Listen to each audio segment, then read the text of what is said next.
ಎಲ್ಲರಿಗೂ ನಮಸ್ಕಾರ. ಕೆಲವೊಮ್ಮೆ ನಮ್ಮ ಜೀವನದಲ್ಲಿ ಕೆಲವು ಸಮಸ್ಯೆಗಳು ಎದುರಾಗುತ್ತವೆ, ಇನ್ನು ಮುಗಿತು ಇದಕ್ಕೆ ಪರಿಹಾರವೇ ಇಲ್ಲ ಅಂತ ಅನಿಸ್ಬಿಡುತ್ತೆ. ಆದರೆ ನಾವು ಊಹಿಸದ ರೀತಿಯಲ್ಲಿ ಎಲ್ಲೋ ಒಂದು ಕಡೆಯಿಂದ ಸಹಾಯ ಸಿಗುತ್ತೆ. ಇವತ್ತು ನಾವು ಅಂಥದ್ದೇ ಒಂದು ಇಂಟ್ರೆಸ್ಟಿಂಗ್ ಕಥೆಯನ್ನ ನೋಡೋಣ. ಇದರ ಹೆಸರು 1455 ರಸ್ತೆ ಬದಿಯ ಪವಾಡ. ಬನ್ನಿ ಶುರು ಮಾಡೋಣ. ಈ ಕಥೆ ಶುರುವಾಗೋದೇ ಒಂದು ದೊಡ್ಡ ಸಂಕಷ್ಟದಿಂದ. ಅಂದ್ರೆ 2 ಟ್ರಾಫಿಕ್ ಟಿಕೆಟ್ಗಳು. ಅಷ್ಟೇ ಅಲ್ಲ, ಇನ್ನೊಂದ್ಸಲ ಸಿಕ್ಕಿಬಿದ್ರೆ ಕಾರನ್ನೇ ಸೀಸ್ ಮಾಡ್ತೀವಿ ಅಂತ ಒಂದು ಗಂಭೀರವಾದ ವಾರ್ನಿಂಗ್. ಪರಿಸ್ಥಿತಿ ಎಷ್ಟು ಕೈಮೀರಿ ಹೋಗಿತ್ತು ಅನ್ನೋದಕ್ಕೆ ಇದೇ ಸಾಕ್ಷಿ. ಇಲ್ಲಿಂದ ನಮ್ಮ ಕಥಾನಾಯಕರ ಜರ್ನಿ ಶುರುವಾಗುತ್ತೆ. ನಮ್ಮ ಕಥೆಯ ಹೀರೋ ಕಾಲೇಜಿನ ಕೊನೆಯ ವರ್ಷದಲ್ಲಿದ್ದ ಒಬ್ಬ ವಿದ್ಯಾರ್ಥಿ. ಅವರಿಗೆ ಲಾಸ್ ಆಂಜಲೀಸ್ಗೆ ಹೋಗಿ ದೊಡ್ಡ ನಟನಾಗ್ಬೇಕು ಅಂತ ಒಂದು ಕನಸಿತ್ತು. ಆದ್ರೆ ಈ ದೊಡ್ಡ ಕನಸಿನ ದಾರಿಯಲ್ಲಿ ಒಂದು ದೊಡ್ಡ ಅಡಚಣೆ ಬಂದು ನಿಂತಿತ್ತು. ಆ ಅಡಚಣೆನೇ ಈ ನಂಬರ್ $1,100. ಇದು ಅವರ ಕಾರ್ ರಿಪೇರಿಗೆ ತಗುಲುವ ಖರ್ಚು. ಯೋಚನೆ ಮಾಡಿ, ಪಾಕೆಟ್ನಲ್ಲಿ ದುಡ್ಡೇ ಇಲ್ಲದ ಒಬ್ಬ ಸ್ಟೂಡೆಂಟ್ಗೆ ಈ ಮೊತ್ತ ಒಂದು ದೊಡ್ಡ ಬೆಟ್ಟದ ಹಾಗೆ ಕಾಣಿಸಿರುತ್ತೆ. ಇದು ಬರೀ ಒಂದೇ ಪ್ರಾಬ್ಲಮ್ ಆಗಿರ್ಲಿಲ್ಲ, ಬದಲಿಗೆ ಸಮಸ್ಯೆಗಳ ಮೇಲೆ ಸಮಸ್ಯೆ. ಕಾರಿನ ಟ್ಯಾಗ್ ಎಕ್ಸ್ಪೈರ್ ಆಗಿ 2 ತಿಂಗಳಾಗಿತ್ತು, ಎಮಿಷನ್ ಟೆಸ್ಟ್ನಲ್ಲಿ ಫೇಲ್ ಆಗಿತ್ತು, ಬ್ಯಾಂಕ್ ಅಕೌಂಟ್ ಖಾಲಿ ಇತ್ತು, ಅದರ ಮೇಲೆ 2 ಟ್ರಾಫಿಕ್ ಟಿಕೆಟ್ಸ್, ಮತ್ತೆ ಕಾರು ಸೀಸ್ ಆಗೋ ಭಯ. ಒಟ್ಟಿನಲ್ಲಿ 4 ಕಡೆಯಿಂದ ಸಿಕ್ಕಾಕೊಂಡಾಗೆ ಆಗಿತ್ತು. ಇಂಥ ಟೈಮ್ನಲ್ಲಿ ಯಾರಾದ್ರೂ ಪ್ಯಾನಿಕ್ ಆಗ್ತಾರೆ ಅಲ್ವಾ? ಆದ್ರೆ ನಮ್ಮ ಕಥಾನಾಯಕ ಮಾಡಿದ್ದೇ ಬೇರೆ.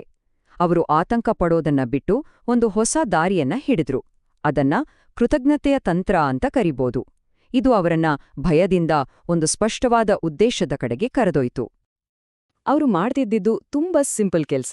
ಪ್ರತಿದಿನ ರಾತ್ರಿ ಮಲ್ಗೋ ಮುಂಚೆ 2 ವಿಷಯಗಳನ್ನ ಪಾಲಿಸೋಕೆ ಶುರು ಮಾಡಿದ್ರು. 1, ತಮ್ಮ ಜೀವನದಲ್ಲಿ ಅವರು ಕೃತಜ್ಞರಾಗಿರುವ ಪ್ರತಿಯೊಂದು ಚಿಕ್ಕ ವಿಷಯವನ್ನು ಬರೆಯೋದು. 2, ತಮ್ಮ ಗುರಿಯನ್ನ ಸ್ಪಷ್ಟವಾಗಿ ಮನಸ್ಸಿನಲ್ಲಿ ಅಂದ್ಕೊಳ್ಳೋದು. ನಾನು ಲಾಸ್ ಆಂಜಲೀಸ್ಗೆ ಹೋಗೋಕೆ ಮುಂಚೆ ನನ್ನ ಕಾರ್ ಪರ್ಫೆಕ್ಟ್ ಕಂಡೀಷನ್ನಲ್ಲಿ ಇರ್ಬೇಕು. ಹೀಗೆ ಕೆಲವು ದಿನಗಳು ಕಳೆಯುತ್ತೆ. ಆಗ ಇದ್ದಕ್ಕಿದ್ದಂತೆ ಒಂದು ಇಮೇಲ್ ಬರುತ್ತೆ. ಆ ಇಮೇಲ್ನಲ್ಲಿದ್ದ ವಿಷಯ ಸತ್ಯಕ್ಕೆ ದೂರವಾಗಿತ್ತು. ಅಕ್ಷರಶಃ ಆಕಾಶದಿಂದ ಒಂದು ಚೆಕ್ ಬಿದ್ದ ಹಾಗೆ ಆಗಿತ್ತು ಅವರಿಗೆ. ಇಲ್ಲೇ ನೋಡಿ ಗೊಂದಲ ಶುರುವಾಗಿದ್ದು. ಒಂದ್ ಕಡೆ ಕಾಲೇಜ್ನ ಫೈನಾನ್ಷಿಯಲ್ ಆಫೀಸರ್ ಬೇಸಿಗೆಗೆ ಯಾವ ದುಡ್ಡು ಬರೋದಿಲ್ಲ ಅಂತ ಖಡಾಖಂಡಿತವಾಗಿ ಹೇಳಿದ್ರು. ಆದ್ರೆ ಇನ್ನೊಂದ್ ಕಡೆ ಬಂದಿದ್ದ ಇಮೇಲ್ ನಿಮ್ ಅಕೌಂಟಿಗೆ ಹಣ ಹಾಕಲಾಗಿದೆ ಅಂತ ಹೇಳ್ತಿತ್ತು. ಇದು ಹೇಗೆ ಸಾಧ್ಯ? ನಿಜಕ್ಕೂ ದೊಡ್ಡ ಕನ್ಫ್ಯೂಷನ್. ಸರಿ, ಇದೇನು ಕಥೆ ಅಂತ ನೋಡೋಣ ಅಂತ ನಮ್ಮ ಕಥಾನಾಯಕರು ತಮ್ಮ ಆನ್ಲೈನ್ ಅಕೌಂಟ್ಗೆ ಲಾಗಿನ್ ಆಗ್ತಾರೆ. ಅವ್ರು ಯಾವಾಗ್ಲೂ ನೋಡೋ ಪೇಜ್ನಲ್ಲಿ ಚೆಕ್ ಮಾಡಿದ್ರೂ ಅಲ್ಲಿ ಏನೂ ಇರ್ಲಿಲ್ಲ. ಆದ್ರೆ ಅವರು ಹಿಂದೆಂದೂ ನೋಡ್ದ ಒಂದು ಹೊಸ ಸ್ಕ್ರೀನ್ ಅವರ ಕಣ್ಣಿಗೆ ಬೀಳುತ್ತೆ. ಆ ಸ್ಕ್ರೀನ್ ಮೇಲೆ ಕಾಣಿಸಿದ್ದು ಈ ನಂಬರ್ $1,455. ಹೌದು, ಅಷ್ಟು ದೊಡ್ಡ ಮೊತ್ತ. ಆಶ್ಚರ್ಯ ಮತ್ತೆ ಖುಷಿಯಿಂದ ಅವರಿಗೆ ನಂಬೋಕ್ಕಾಗ್ಲಿಲ್ಲ. ಅವರಿಗೆ ಬೇಕಿದ್ದ ಹಣಕ್ಕಿಂತಲೂ ಜಾಸ್ತಿ ಹಣ ಬಂದಿತ್ತು.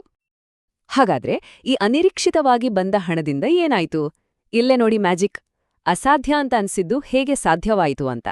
ಕಥಾನಾಯಕರ ಪ್ರಕಾರ ಇದೇ ಲಾ ಆಫ್ ಅಟ್ರಾಕ್ಷನ್, ಅಂದ್ರೆ ಆಕರ್ಷಣೆಯ ನಿಯಮ ತನ್ನ ಕೆಲ್ಸ ಮಾಡಿದ ರೀತಿ. ನೋಡಿ, ಪರಿಸ್ಥಿತಿ ಹೇಗೆ 180 ಡಿಗ್ರಿ ಟರ್ನ್ ಆಯ್ತು ಅಂತ. 2 ವಾರದಲ್ಲಿ ಹಣ ಕೈಗೆ ಬಂತು. $11,000 ಕೊಟ್ಟು ಕಾರು ರಿಪೇರ್ ಮಾಡಿಸಿದ್ರು. ಈಗ ಕಾರು ಹೊಸ ಕಾರ್ ಥರ ಇದೆ. ಹೊಸ ಟ್ಯಾಗ್ ಕೂಡ ಹಾಕ್ಸಲಾಯ್ತು. ಎಲ್ಲಕ್ಕಿಂತ ಮುಖ್ಯವಾಗಿ ಲಾಸ್ ಆಂಜಲೀಸ್ಗೆ ಹೋಗೋ ಕನಸು ಮತ್ತೆ ಜೀವಂತವಾಯ್ತು.